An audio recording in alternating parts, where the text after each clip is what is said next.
കിട്ടാക്കനിയെ കോൺഗ്രസിന്റെ കൈപ്പിടിയിൽ ഒതുക്കുകയാണ് തെലങ്കാനയിലെ കോൺഗ്രസ്. 24 നിയോജക മണ്ഡലങ്ങളിൽ ഒന്നുപോലും കഴിഞ്ഞ നിയമസഭാ തെരഞ്ഞെടുപ്പിൽ ഗ്രേറ്റർ ഹൈദരാബാദിൽ നിന്നും കോൺഗ്രസിന് കിട്ടിയിരുന്നില്ല. അതേസമയം ചന്ദ്രശേഖർ റാവുവിന്റെ കയ്യിൽ നിന്നും ഭരണം രേവന്ത് റെഡ്ഡി പിടിച്ചെടുത്ത് ആ സംസ്ഥാനം രൂപം കൊണ്ട് ആദ്യമായി കോൺഗ്രസ് അധികാരത്തിലേറുമ്പോഴാണ് ഈ ഒരു അവസ്ഥ. പക്ഷേ 24 നിയോജക മണ്ഡലങ്ങൾ കോൺഗ്രസിന് കിട്ടാക്കനി തന്നെയായിരുന്നു. എന്നാൽ ഇന്ന് BRS MLA-മാർ കോൺഗ്രസിനൊപ്പം ചേരുകയാണ്. ഇതോടെ കോൺഗ്രസ് പുതിയ പാത വെട്ടിത്തുടങ്ങുകയുമാണ്.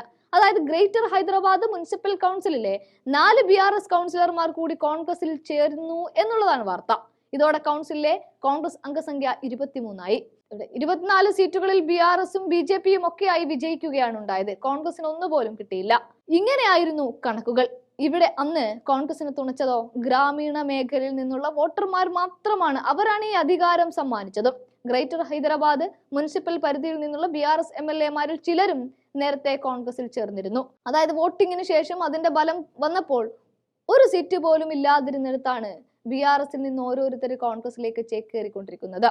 അങ്ങനെ ആ മേഖലയിൽ നിന്ന് എത്തിയ MLA-മാരെ ഉപയോഗപ്പെടുത്തി ഗ്രേറ്റർ ഹൈദരാബാദ് മുനിസിപ്പൽ പരിധിയിൽ സ്വാധീനം വർദ്ധിപ്പിക്കാനാണ് ഇപ്പോൾ കോൺഗ്രസ് ശ്രമിക്കുന്നത്.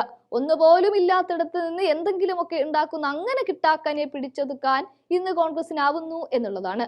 മേഖലയിലെ സെക്കന്ദരാബാദ് കന്റോൺമെന്റ് നിയമസഭാ മണ്ഡലത്തിലേക്ക് നടന്ന ഉപതെരഞ്ഞെടുപ്പിൽ കോൺഗ്രസ് വിജയിച്ചതിനു ശേഷം 3 BRS MLA-മാരാണ് പാർട്ടി വിട്ടെത്തിയത്.